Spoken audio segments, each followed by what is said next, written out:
Aarav. रिवॉन for revenge एक काल्पनिक कथा है। इस कहानी में प्रस्तुत सभी पात्र, घटनाएं और स्थान पूरी तरह से लेखक की कल्पना का परिणाम है, किसी भी वास्तविक घटना, व्यक्ति, जाति, संस्कृति या समाज से जुड़ी हुई नहीं है। इस कहानी का उद्देश्य केवल मनोरंजन और शिक्षा है। हम किसी भी प्रकार की धार्मिक, सांस्कृतिक या सामाजिक भावनाओं को ठेस पहुंचाने का उद्देश्य नहीं रखते हैं। यदि किसी श्रोता को इस कहानी में कोई अंश अनुचित या असंगत प्रतीत हो, तो कृपया इसे काल्पनिक और मनोरंजन के रूप में ले। इस कहानी का श्रेय पूरी तरह से लेखक को जाता है। कहानी प्रस्तुति में हमारा एक भी श्रेय नहीं है, हम बस कहानी को आवाज देते हैं। अब आगे, एक के बाद एक मुहरों को चौकर कढ़ाई में मारे जाने के बाद कढ़ाई का शरीर एक बार फिर से वैभव से भर गया। संघनित हो जाओ, आरव ने हल्की चीख मारी। चौकोर कढ़ाई की चमक धीरे धीरे फीकी पड़ गई और वापस धातु के ढेले में बदल गई। शोधन समाप्त करने के बाद आरव जमीन पर गिर पड़ा। इस तरह का शोधन आत्मा शक्ति और सार ऊर्जा दोनों के लिए एक जबरदस्त परीक्षा थी। मूल रूप से ऐसा कोई नहीं है जो निचले क्षेत्रों में इसे पूरा कर सके। केवल एक ऐसा अस्तित्व जिसका आत्मबल और सार ऊर्जा पर नियंत्रण शिखर तक शानदार है, वो उनके जैसे शोधन को पूरा कर सकता है। बड़े भाई, क्या ये हो चुका है? क्या आगे और कुछ नहीं? ये देखने में बड़ा मजेदार लग रहा था। ब्रेव आश्चर्य से पूछा। अभी भी? तुमको अभी भी और देखना है? क्या तुम मुझे थका कर मार देना चाहते हो? आरव ने क्रोधित होकर कहा। खांसी खांसी, मेरा ये मतलब नहीं है, लेकिन ये तो सिर्फ आधे दिन का समय है। उसे लगा कि उसकी आंखों के सामने जो दृश्य था वो बिल्कुल वास्तविक नहीं था। तीसरे स्तर में पहुंचने के बाद ब्रेव को विरासत में मिली यादें जागृत हुई और उसे इस दुनिया की बेहतर समझ मिली। उन्हें विरासत में मिली स्मृति में कीमिया के पहलुओं का ज्ञान था। इतनी सारी औषधीय गोलियों को परिष्कृत करना वाकई एक बहुत बड़ी परीक्षा थी, लेकिन आरव ने इसे सिर्फ एक दिन में पूरा कर लिया। थोड़ा आराम करने के बाद आरव ने आखिरकार अपनी सांस को संयमित की और कहा, मेरी वर्तमान ताकत अभी भी बहुत कमजोर है। अगर मेरे पास पीक 9वां स्तर की शक्ति होता तो इन गोलियों को परिष्कृत करने का काम 2 घंटे में किया जा सकता है।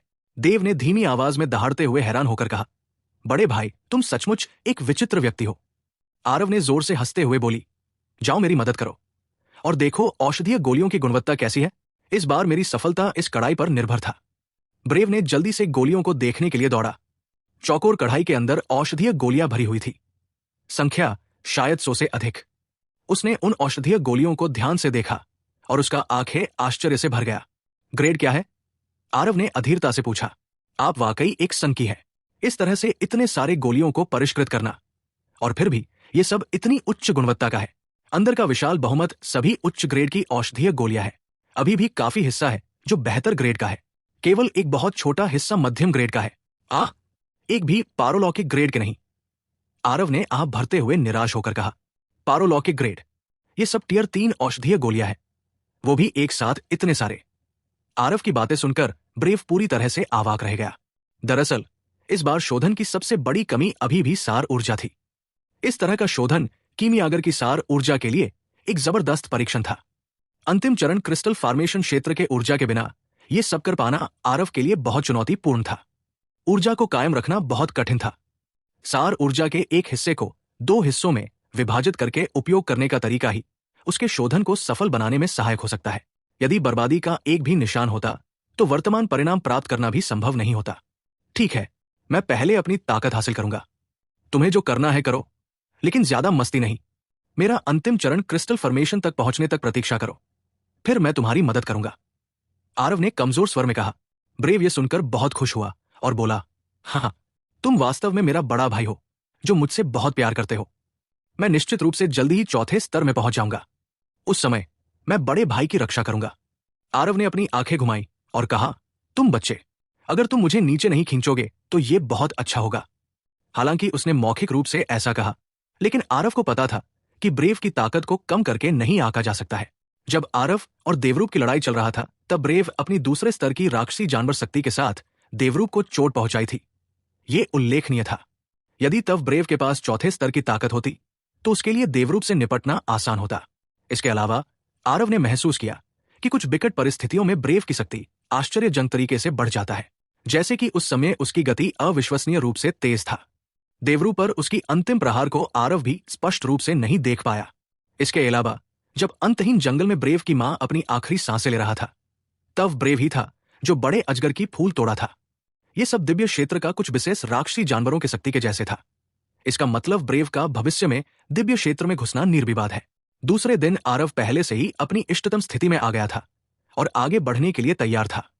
उसने लापरवाही से ढेर सारी जेड स्पिरिट गोलियां उठाई और सीधे अपने मुंह में ठूंस लिया। कुछ देर बाद आरव स्पिरिट ब्रिस्टल 9 गाग दिव्य कला का संचालन किया और औषधीय गोलियों का सारे ऊर्जा को डेंटियान की तरफ प्रवाहित किया। आरव डांटियन में छोटा क्रिस्टल एक्सपैंड होने लगे। एक दिन के बाद आरव तीसरे स्तर क्रिस्टल फॉर्मेशन क्षेत्र को तोड़ दिया। आगे 3 दिन के बाद आरव चौथे स्तर में घुस गया। समय पानी की तरह बहता गया। देखते ही देखते 1 महीना बीत गया। इस दिन एक अन्य गुप्त कमरे के अंदर सार ऊर्जा बढ़ गई और असामान्य रूप से हिंसक हो गई। हाँ, बलवंत भाई भी दिव्य पशु वंश है। उसकी प्रतिभा वास्तव में खराब नहीं है। यह सिर्फ इतना है कि निचले क्षेत्र की परिस्थितियों और पर्यावरण ने उसके लिए परिपक्व होना बहुत कठिन बना दिया। आरव ने हंसते हुए कहा, बड़े भाई, क्या यह सिर्फ चौथे स्तर में प्रवेश करना नहीं है? क्या बड़ी बात है जब बड़े भाई मेरे लिए भी डेमोन क्रिस्टल पिल रिफाइन करेंगे। मैं निश्चित रूप से आधे साल के भीतर चौथे स्तर में प्रवेश कर सकता हूं। ब्रेव ने तिरस्कारपूर्वक कहा। आरव अवाक रह गया। इस छोटे से बाघ ने ऐसा कहा जैसे वो उसका ऋणी हो। मैं कहता हूं, क्या तुम्हें शर्म नहीं आती? यदि भी बलवंत भाई की सुधार गति वास्तव में तुमसे कम है, लेकिन उसने तीसरे स्तर की मध्य चरण से शिखर तीसरे स्तर तक पहुंचने में ज्यादा समय नहीं लगाया। अगर तुम्हारे पास औषधीय गोलियों का सहारा नहीं होता तो तुम शायद उससे ज्यादा तेज भी नहीं हो सकते। आरव ने झल्लाते हुए कहा, खांसी खांसी, बड़े भाई, मैं एक 4 महान दिव्य जानवरों का वंशज हूं। पतले रक्त वाले पथरीला बंदरों की तुलना मुझसे कैसे की जा सकती है? अगर उसमें क्षमता है तो आपके औषधीय गोलियों के बिना ही उसे कहें मेरे साथ ऊर्जा स्तर वृद्धि में प्रतियोगिता करें। लेकिन बड़े भाई, वास्तव में सुधार की गति के बारे में बात करें तो हम अपने घोड़ों को चाबुक मारने के बाद भी बिग ब्रदर को नहीं पकड़ सकते हैं। 1 महीने में आप पहले से ही लगातार 4 क्षेत्रों को तोड़ चुके हैं। छठे स्तर के क्रिस्टल फॉर्मेशन क्षेत्र तक पहुंच रहे हैं। हालांकि ब्रेव को यह शब्द कहते हुए ऐसा लग रहा था जैसे वो आरव की जूते चाट रहा हो, लेकिन वो वास्तव में अपने दिल में बहुत आश्चर्यचकित था। आरव के वंश में कोई विशेष पहलू नहीं था।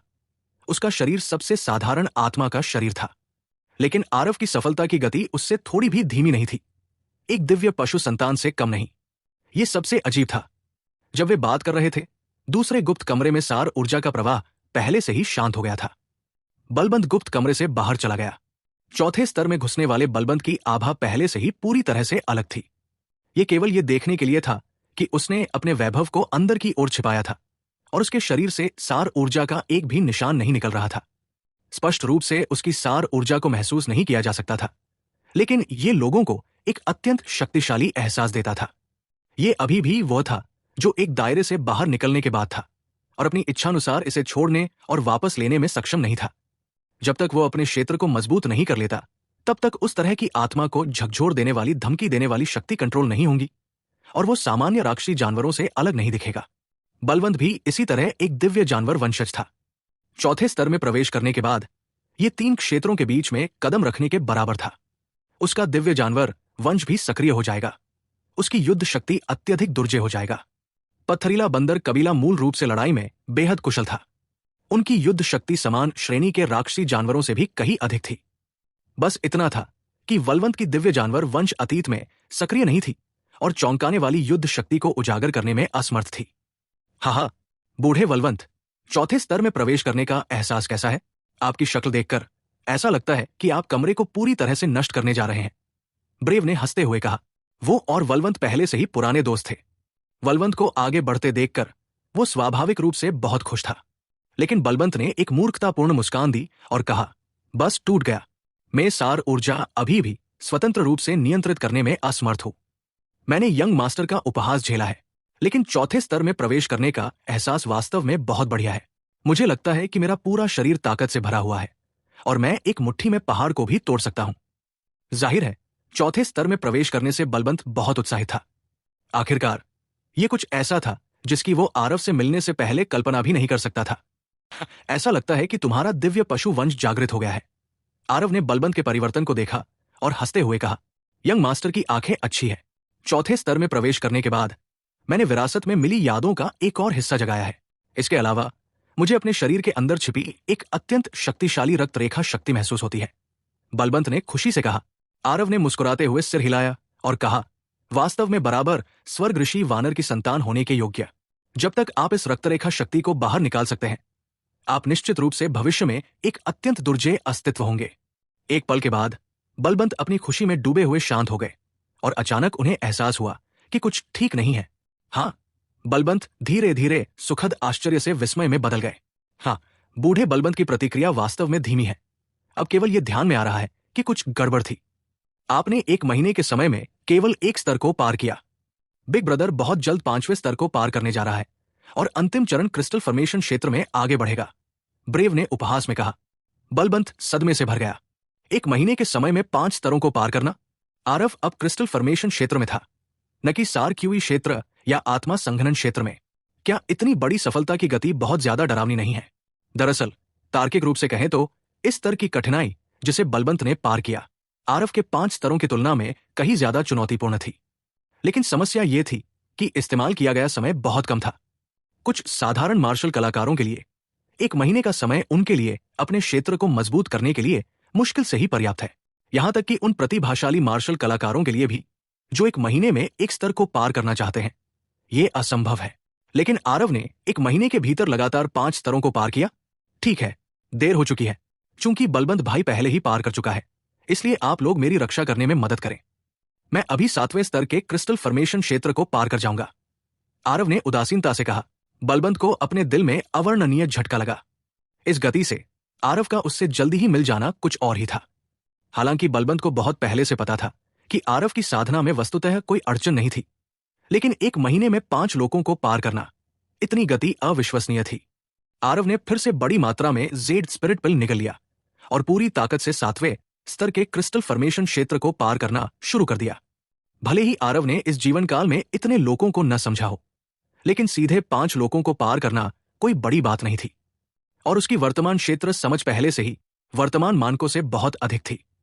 बस इतना ही था कि जब से उसने पुनर्जन्म लिया था, वो व्यावहारिक रूप से लगातार भागता रहा था। उसे पूरी तरह से आराम करने और सार ऊर्जा विकसित करने का कोई मौका नहीं मिला, जिसके परिणाम स्वरूप उसका क्षेत्र बहुत कम हो गया।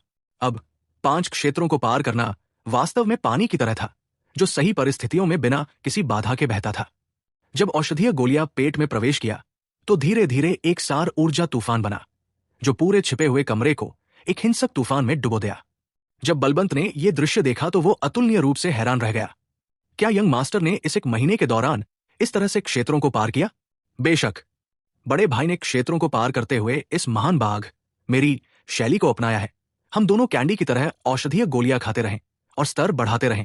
हाँ, ब्रेव ने जोर से हंसते हुए कहा। इन 2 शैतानों के बारे में सोचते हुए बलवंत बहुत देर तक अवाक रह गया।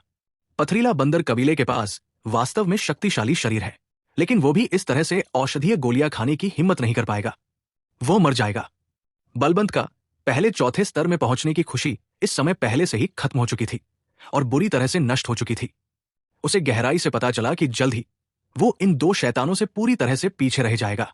इसके अलावा बलवंत जानता था कि भले ही वो अभी 4थे स्तर में पहुंच जाएं और दिव्य पशु रक्तरेखा शक्ति को जागृत कर ले, लेकिन वास्तविक जीवन और मृत्यु की लड़ाई में वो आरव का मुकाबला नहीं कर सकता है। आधे दिन के बाद छिपे हुए कमरे के अंदर सार ऊर्जा शांत हो गई। आरव आखिरकार 7वें स्तर के क्रिस्टल फॉर्मेशन क्षेत्र में पहुंच गया। वर्तमान में आरव के शरीर से निकलने वाली आभा दूसरे स्तर के क्रिस्टल फॉर्मेशन क्षेत्र की तुलना में बहुत अधिक मजबूत थी। है, अभी आपको कैसा लग रहा है, बड़े भाई? ब्रेव ने चापलूसी भरे चेहरे से पूछा। आरव ने हल्के से मुस्कुराते हुए कहा, अगर मैं देवरूप से फिर से मिलूं, भले ही मैं उसे मार न सकूं, लेकिन उसे बुरी तरह पीटना अभी भी संभव है। ब्रेव ने अपना सिर जोर से हिलाया और दुखी होकर कहा, बड़े भाई, आपने 5 लोगों को तोड़ दिया। क्या ऐसा हो सकता है कि आप अभी भी उस कमीने की देखभाल नहीं कर सकते? हुर हुर, मुझे पता है कि आप उससे नाराज हैं, लेकिन उसकी ताकत वाकई बहुत शक्तिशाली है। उसकी उम्र में सच्चे इरादे को समझने में सक्षम होना, ये वो काम नहीं है जो आम लोग कर सकते हैं। भले ही मैं पहले से ही 7वें स्तर के क्रिस्टल फॉर्मेशन क्षेत्र में प्रवेश कर चुका हूं, फिर भी मैं उससे एक बड़ा लोक नीचे हूं। उसे हराने में सक्षम होना पहले से ही बहुत अच्छा है, आरव ने हंसते हुए कहा। हम्फ, वैसे भी मैं बहुत परेशान हूं। मुझे परवाह नहीं है, बड़े भाई, आप जल्दी से मेरे लिए कैंडी रिफाइन करें। मैं जल्द से जल्द 4थे स्तर में घुसना चाहता हूं, फिर उस आदमी को बुरी तरह से कुचल कर मार डालना चाहता हूं और उसे बताना चाहता हूं कि इस महान ब्रेव को भड़काना अच्छा नहीं है। ब्रेव ने गुस्से से कहा, हाँ, बहुत मौके हैं। मेरी आत्मा की शक्ति पहले ही कीमिया ग्रैंड मास्टर परफेक्शन दायरे में पहुंच चुकी है। दानव क्रिस्टल पिल को परिष्कृत करना बस एक उंगली उठाने जैसा है। मैं आपके लिए औषधीय गोलियों को परिष्कृत करने का समय ढूंढूंगा, लेकिन मैं पहले ही 1 महीने से एकांतवास में हूं। आदरणीय कीमिया संप्रभु, यानी कि निशिकांत को अपनी भाइयों के बारे में कुछ खबर मिली होगी। हमें जल्दी से एकांतवास से बाहर निकलना होगा। आखिरकार हम सीनियर अप्रेंटिस भाई कार्तिक और बाकी लोगों को बचाने के लिए भयंकर आंधी दुनिया में आए हैं, आरव ने कहा। हालांकि ब्रेव चंचल था, फिर भी वो जानता था कि क्या महत्वपूर्ण है और क्या कम जरूरी है। वो पहले से ही बहुत लंबे समय से आरव का अनुसरण कर रहा था और आरव के व्यक्तित्व को जानता था, इसलिए उसने बात करना बंद कर दिया। आरव ने बलवंत को स्थानिक आत्मा कलाकृति में दूर रखा और ब्रेव के साथ छिपे हुए कमरे से बाहर निकल गया। लेकिन उसने देखा कि अभिजीत पहले से ही बाहर इंतजार कर रहा है। जब अभिजीत ने आरव को बाहर निकलते देखा तो वो मुस्कुराहट के साथ अभिवादन करने के लिए आगे आया।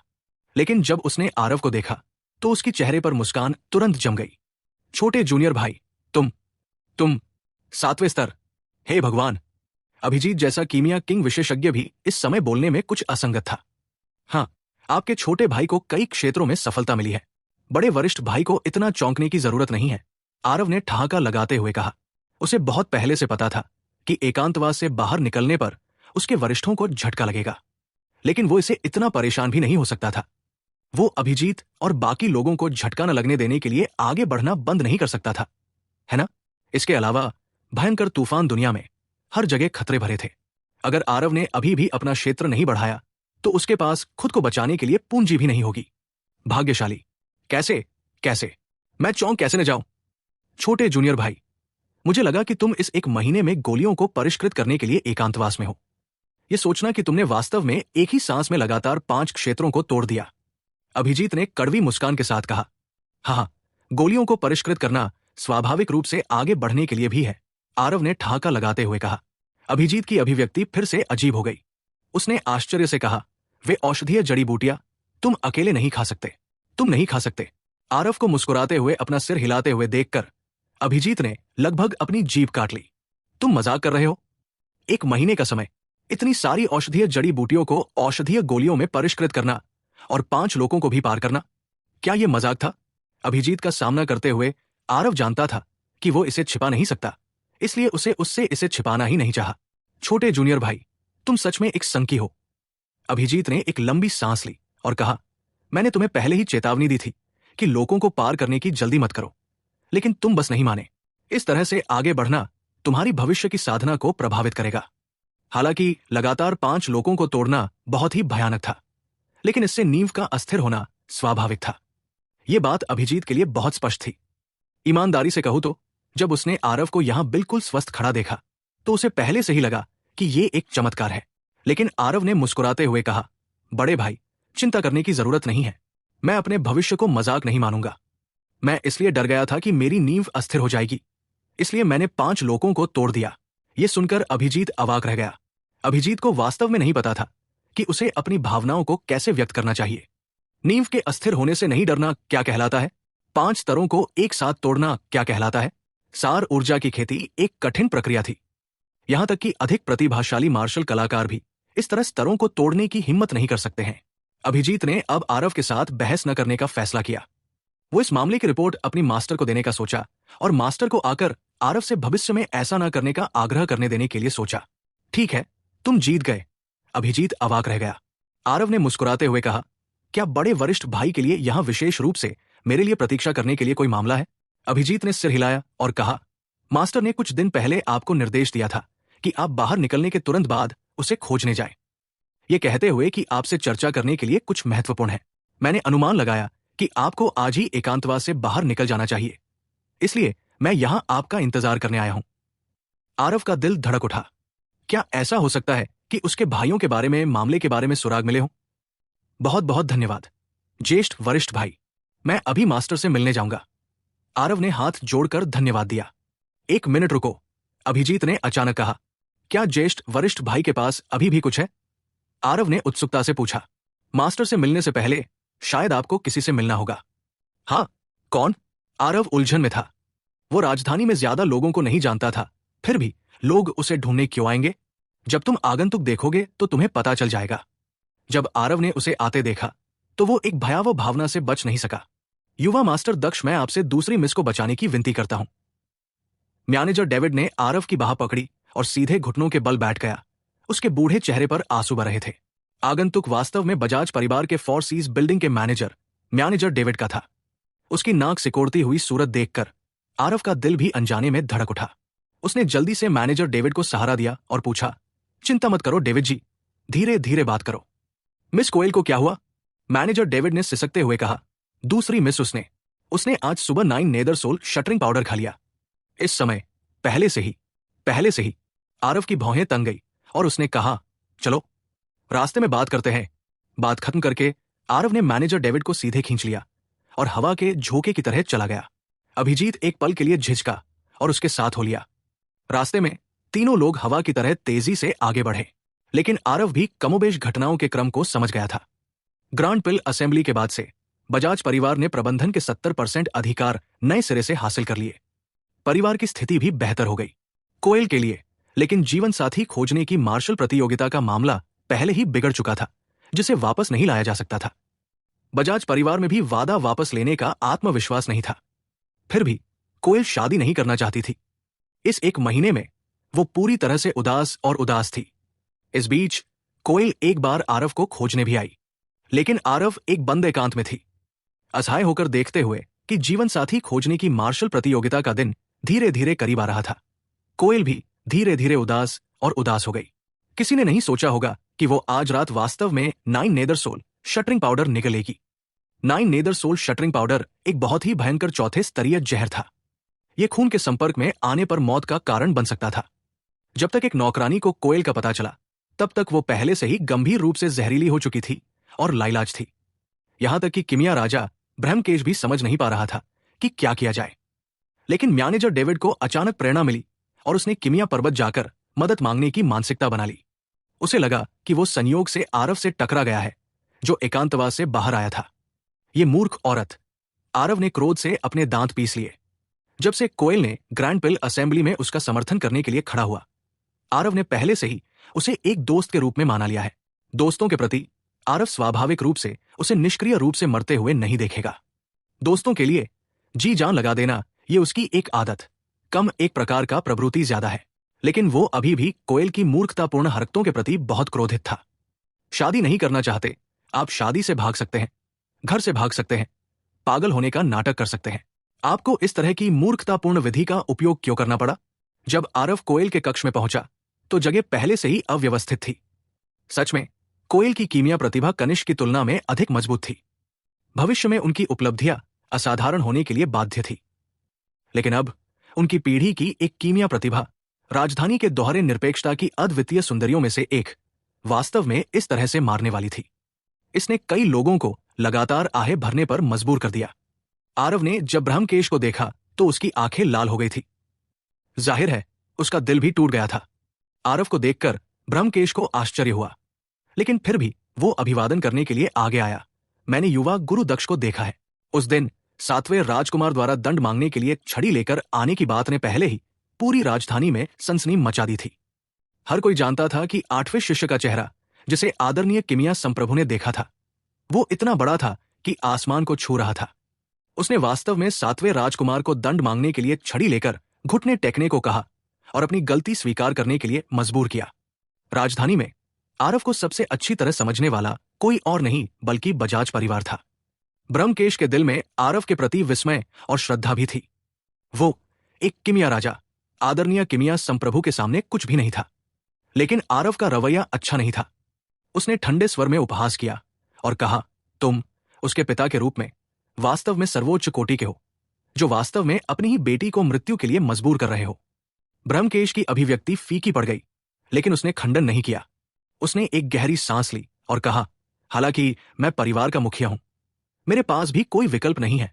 कौन जानता था कि मेरी बेटी कोयल वास्तव में इतनी दृढ़ निश्चय होगी। बहुत हो गया बकवास, मुझे कोयल को देखने दो। आरव उसके साथ बकवास करने के मूड में नहीं था। ब्रह्मकेश ने थोड़ा सिर हिलाया और रास्ता खोल दिया।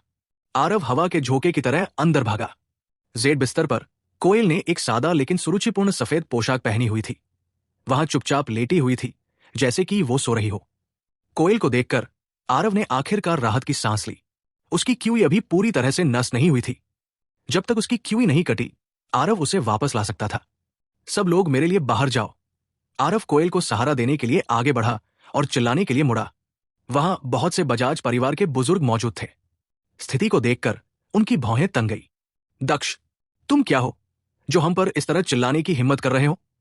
ठीक है, तुम अब बजाज परिवार के अतिथि अनुचर नहीं हो। मेरे बजाज परिवार के मामलों में दखल देने की तुम्हारी बारी कब आई? अभिजीत आरव के पीछे चुपचाप खड़ा हुआ था, लेकिन कुछ नहीं बोला। वो चेहरे पर एक प्रकार मास्क पहना हुआ था, अन्यथा उसके सामने कोई आरव को डांटने की कोशिश कैसे कर सकता था? बजाज परिवार के कई लोगों ने चिल्लाया, कोयल को नीचे रखो, अन्यथा हम विनम्र नहीं रहेंगे। मृतक सबसे महत्वपूर्ण है। तुम कोयल के अवशेषों को छूने की भी हिम्मत करते हो। क्या तुम वाकई मेरे बजाज परिवार को कुछ नहीं मानते? बजाज परिवार के बहुत से बुजुर्गों ने तुरंत उसकी बात मानने से इनकार कर दिया और हंगामा करने लगे। आरव मन ही मन ठंडी हंसी हंसी। वो जानता था कि कोयल को मौत के घाट उतारने वाले ये बजाज परिवार के पाखंडी बुजुर्ग ही थे। कोयल ने एक बार उसके सामने आंसू बहाते हुए शिकायत की थी कि बजाज परिवार के ये बुजुर्ग उसे तंग करते हैं, उसे किसी वस्तु की तरह बेच देते हैं। हालांकि ब्रह्मकेश थोड़ा कमजोर और अनिर्णायक था, फिर भी वो कोयल की बहुत परवाह करता था और ऐसा करने की हद तक नहीं जाता था। लेकिन बजाज परिवार की निरंतरता के लिए उसने भी ज्यादा कुछ नहीं कहा। आरव का दिल एक साफ दर्पण की तरह था। यही वजह थी कि उसका ब्रह्मकेश के प्रति अच्छा रवैया नहीं था। आरव को ब्रह्मकेश की कठिनाइयों का स्वाभाविक रूप से एहसास था, लेकिन आरव के दृष्टिकोण से भले ही कल बजाज परिवार का अस्तित्व न रहे, लेकिन वो एक पिता के रूप में अपनी बेटी की खुशी का त्याग नहीं कर सकता था। ब्रह्मकेश, अगर आप अपनी बेटी को इस तरह मरते देखना चाहते हैं तो उन कमीनों को यही रहने दें। आरव की आवाज में अकथनीय क्रोध था। यह सुनकर ब्रह्मकेश दंग रह गया। उसने आश्चर्य से कहा, तुम कोयल को वापस जीवित कर सकते हो? आरव ने उसे कोई जवाब नहीं दिया।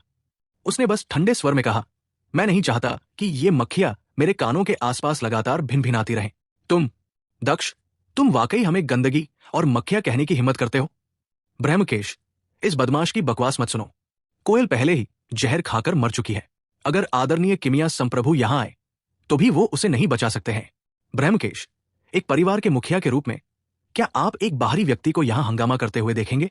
एक पल के लिए बजाज परिवार के सभी बुजुर्ग भड़क गए और एक के बाद एक ब्रह्मकेश को फटकार लगाई। ब्रह्मकेश के चेहरे पर चमक दिखाई दी। वह एक किमिया राजा विशेषज्ञ था। वो स्वाभाविक रूप से बता सकता था कि कोयल पहले से ही किसी भी महत्वपूर्ण गतिविधि से रहित है, जिसे वापस लाना असंभव है। लेकिन आरव दावा कर रहा है कि वो उसे वापस जीवित कर सकता है। उसे आरव पर विश्वास करना चाहिए या नहीं? कुलपति ब्रह्मकेश उलझन में था। बहुत से बुजुर्ग उस पर दबाव डाल रहे थे, आरव को भगाने की मांग कर रहे थे। वो हर किसी की राय की अवहेलना भी नहीं कर सकता था। एक पल के लिए ब्रह्मकेश डगमगा गया। उसने आरव की ओर देखा और अचानक ग्रैंड पिल असेंबली में आरव के शानदार प्रदर्शन को याद किया। शायद वो वास्तव में ऐसा कर सकता है। बुजुर्ग अभी भी एक साथ बात कर रहे थे, जिससे ब्रह्मकेश बहुत चिढ़ गया। मेरे लिए सभी अपना मुंह बंद करो। ब्रह्मकेश ने सभी को चुप कराते हुए दहाड़ लगाई। सभी बाहर निकलो। यंग मास्टर दक्ष को कोशिश करने दो, ब्रह्मकेश ने कहा। ब्रह्मकेश, तुम इतने उलझन में कैसे हो? मरने के बाद लोग कैसे पुनर्जीवित हो सकते हैं? ये लड़का स्पष्ट रूप से परेशानी खड़ी करने के लिए यहां आया है, बजाज परिवार के एक पुरानी बुजुर्ग ने कहा। ब्रह्मकेश ने घूर कर कहा, बिस्तर पर लेटी हुई मेरी बेटी है। क्या मैं ये निर्णय भी नहीं ले सकता? क्या मैं अभी भी बजाज परिवार का मुखिया हूं या नहीं? ब्रह्मकेश की आभा निकल गई। इस बार किसी ने बोलने की हिम्मत नहीं की। इन बुजुर्गों ने एक दूसरे की ओर देखा, लेकिन आखिरकार कमरे से बाहर चले गए। आरव ने उदासीनता से देखा। अपने मन में सोच रहा था कि इस आदमी को अभी भी निराशाजनक नहीं माना जा सकता है। आरव ने लापरवाही से ब्रह्मकेश को एक जेड स्लिप फेंकी और कहा, कम से कम तुम्हें कोयल के प्रति थोड़ी चेतना तो है। इस फॉर्मूले के अनुसार औषधीय जड़ी बूटियां अच्छी तरह से तैयार करो। मुझे थोड़ी देर में गोलियों को परिष्कृत करने के लिए भट्टी शुरू करनी होगी। ब्रह्मकेश ने सिर हिलाया और जाते समय ज्यादा कुछ नहीं कहा। आरव ने कोयल का अच्छा साथ दिया और एक बार फिर से टेम्पर्ड प्रोफाउंड गोल्ड रेंज को अंजाम दिया।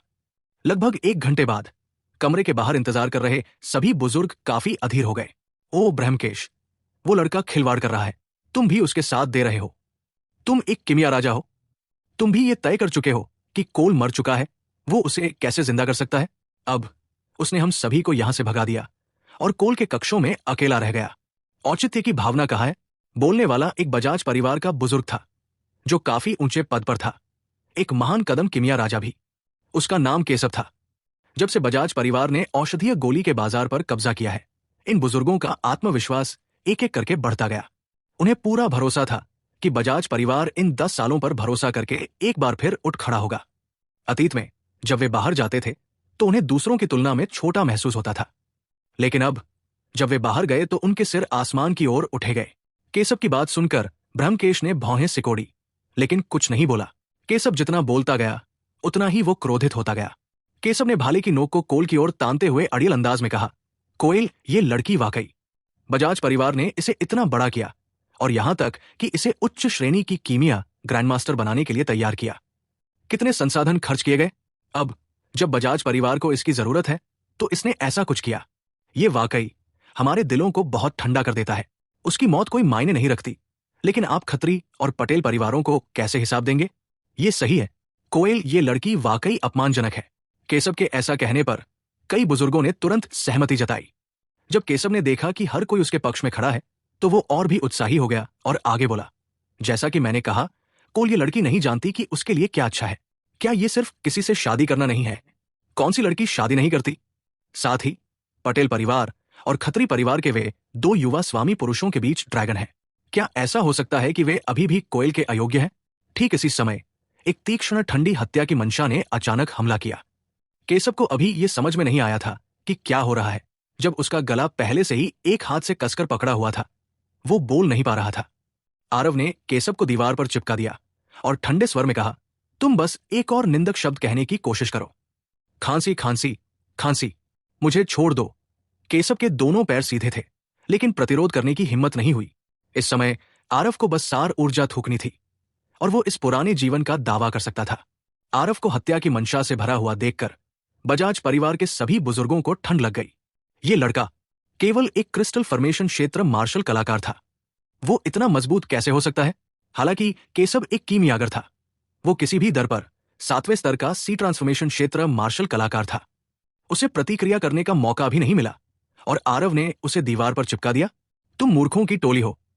बड़े होने के नाते तुम्हारे पास कोई योग्यता नहीं है और फिर भी तुम्हें अपने स्वार्थी लाभ को प्राप्त करने में मदद करने के लिए कनिष्ठों को अपनी वैवाहिक खुशी का त्याग करने की आवश्यकता है।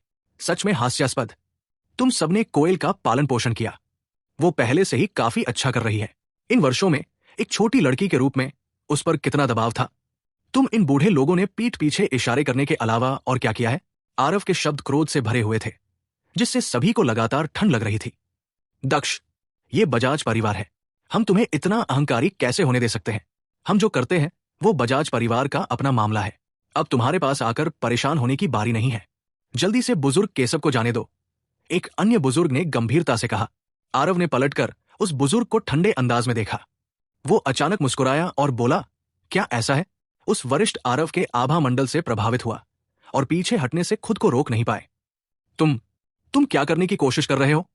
आरव ने मुस्कुराते हुए कहा, अगर मुझे सही से याद है तो मेरे बजाज परिवार की अतिथि अनुचर पहचान अभी तक हटाई नहीं गई है ना? चूंकि मैं बजाज परिवार का अतिथि अनुचर हूं तो मैं बजाज परिवार के मामलों में हस्तक्षेप क्यों नहीं कर सकता? ये दुनिया वास्तव में लालची और कृतघ्न है। सभी को खुद की पड़ी है। बजाज परिवार एक महीने से भयंकर आंधी दुनिया में सर उठाकर चल पा रहा है। ये सब आरव और कोयल के वजह से हो पाया, लेकिन अपनी जरूरतें पूरी होने के बाद सब कुछ भुला दिया गया। आज उसी परिवार के लोगों को परवाह नहीं है कि उनको सम्मान दिलाने वाली लड़की मर रहा है और दूसरा व्यक्ति जो कि आरव है उसको बजाज परिवार के मामलों में दखल अंदाजी के लिए ना करने के लिए कह रहे हैं। आरव ने आगे कहा, मैं तुम्हारा ये कृतघ्न बजाज परिवार के मामलों में परेशान नहीं हो सकता, लेकिन कोयल के मामले मेरे मामले हैं। अगर आप सभी ने भविष्य में फिर से उस पर दबाव डालने की हिम्मत की तो आपका अंजाम इस व्यक्ति जैसा होगा। जैसे ही उसने कहा, आरव ने सहजता से सार ऊर्जा का एक विस्फोट किया। दूर दूर तक एक नकली पहाड़ तुरंत धूल में बदल गया। बुजुर्गों के चेहरे बदल गए। वे आरव की आभा से भयभीत थे। केशव को तुरंत मारने में सक्षम होने के कारण आरव की ताकत एक नजर में देखी जा सकती थी। बजाज परिवार के पास स्वाभाविक रूप से सोल सागर क्षेत्र के मार्शल कलाकार भी है, लेकिन आरव अकेले अकेले नहीं था। आरव के पीछे आदरणीय किमिया संप्रभु खड़े हैं। मां महिम 7वें राजकुमार को अपनी गलती के लिए झुकने और माफी मांगने में मजबूर करने के लिए सक्षम होने के कारण राजधानी में कौन इस अशुभ सितारे को भड़काने की हिम्मत करता है? अब सभी दूर जाओ, कहीं मैं तुम्हें देखकर परेशान न हो जाऊं। फिर मेरे हाथ अभी जो हुआ उसके जैसे कोई गलत हो जाए तो मुझे दोष मत देना, आरव ने ठंडी सांस लेते हुए कहा। बुजुर्गों ने रुकने की हिम्मत कैसे की? उनमें से हर एक खरगोश से भी तेज दौड़कर भाग गए। बड़े आंगन में केवल ब्रह्मकेश और आरव ही बचे थे। आरव की ताकत से बहुत हैरान ब्रह्मकेश के हाव भाव फिर बदल गए। उसे याद आया कि जब आरव ने 1 महीने पहले बजाज परिवार छोड़ा था, तब भी वो सिर्फ दूसरे स्तर के क्रिस्टल फॉर्मेशन क्षेत्र में था। कितना समय हो गया था और वो पहले से ही 7वें स्तर के क्रिस्टल फॉर्मेशन क्षेत्र में था। लेकिन अब ये पूछने का समय नहीं था। ब्रह्मकेश ने अजीब तरीके से पूछा, युवा मास्टर दक्ष, कोयल वह? आरव ने उसे बेपरवाही से देखा और इसके बजाय एक सवाल के साथ जवाब दिया, क्या औषधीय जड़ी बूटियां तैयार हैं? ब्रह्मकेश ने जल्दी से सिर हिलाया और कहा, सब तैयार है। सब हमारे गोली शोधन कक्ष के अंदर है। मैनेजर डेविड बाहर ही है, वो तुम्हें अंदर ले जाएगा। आरव ने अपना सिर हिलाया और कहा, तो फिर कोयल के कमरे के अंदर जाओ।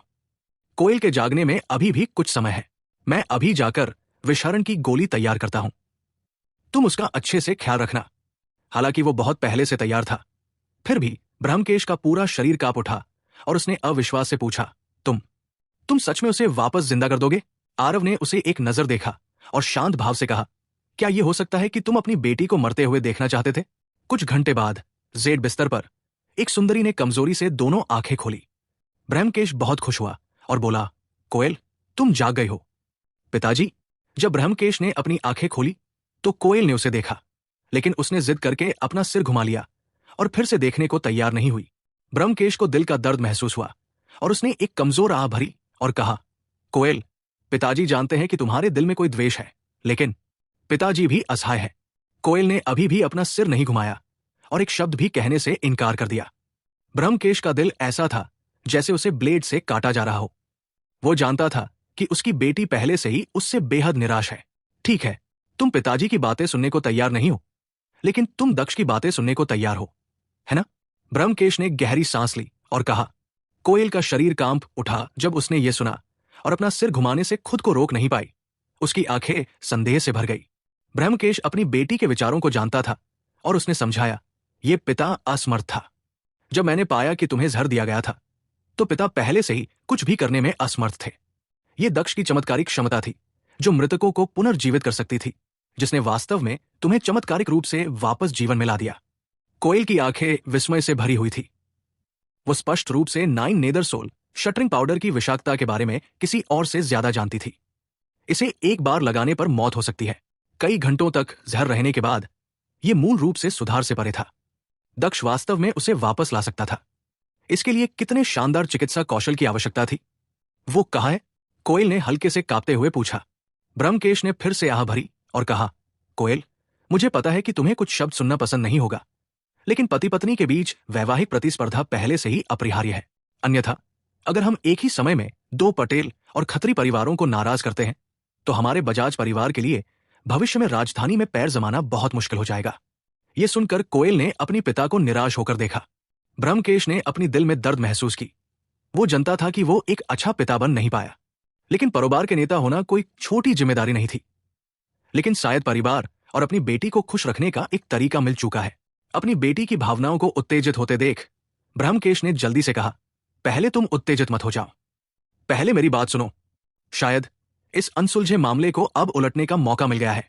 कोयल की खूबसूरत आंखें थोड़ी घूम गई और वो आश्चर्य से बोली, पिता का मतलब है?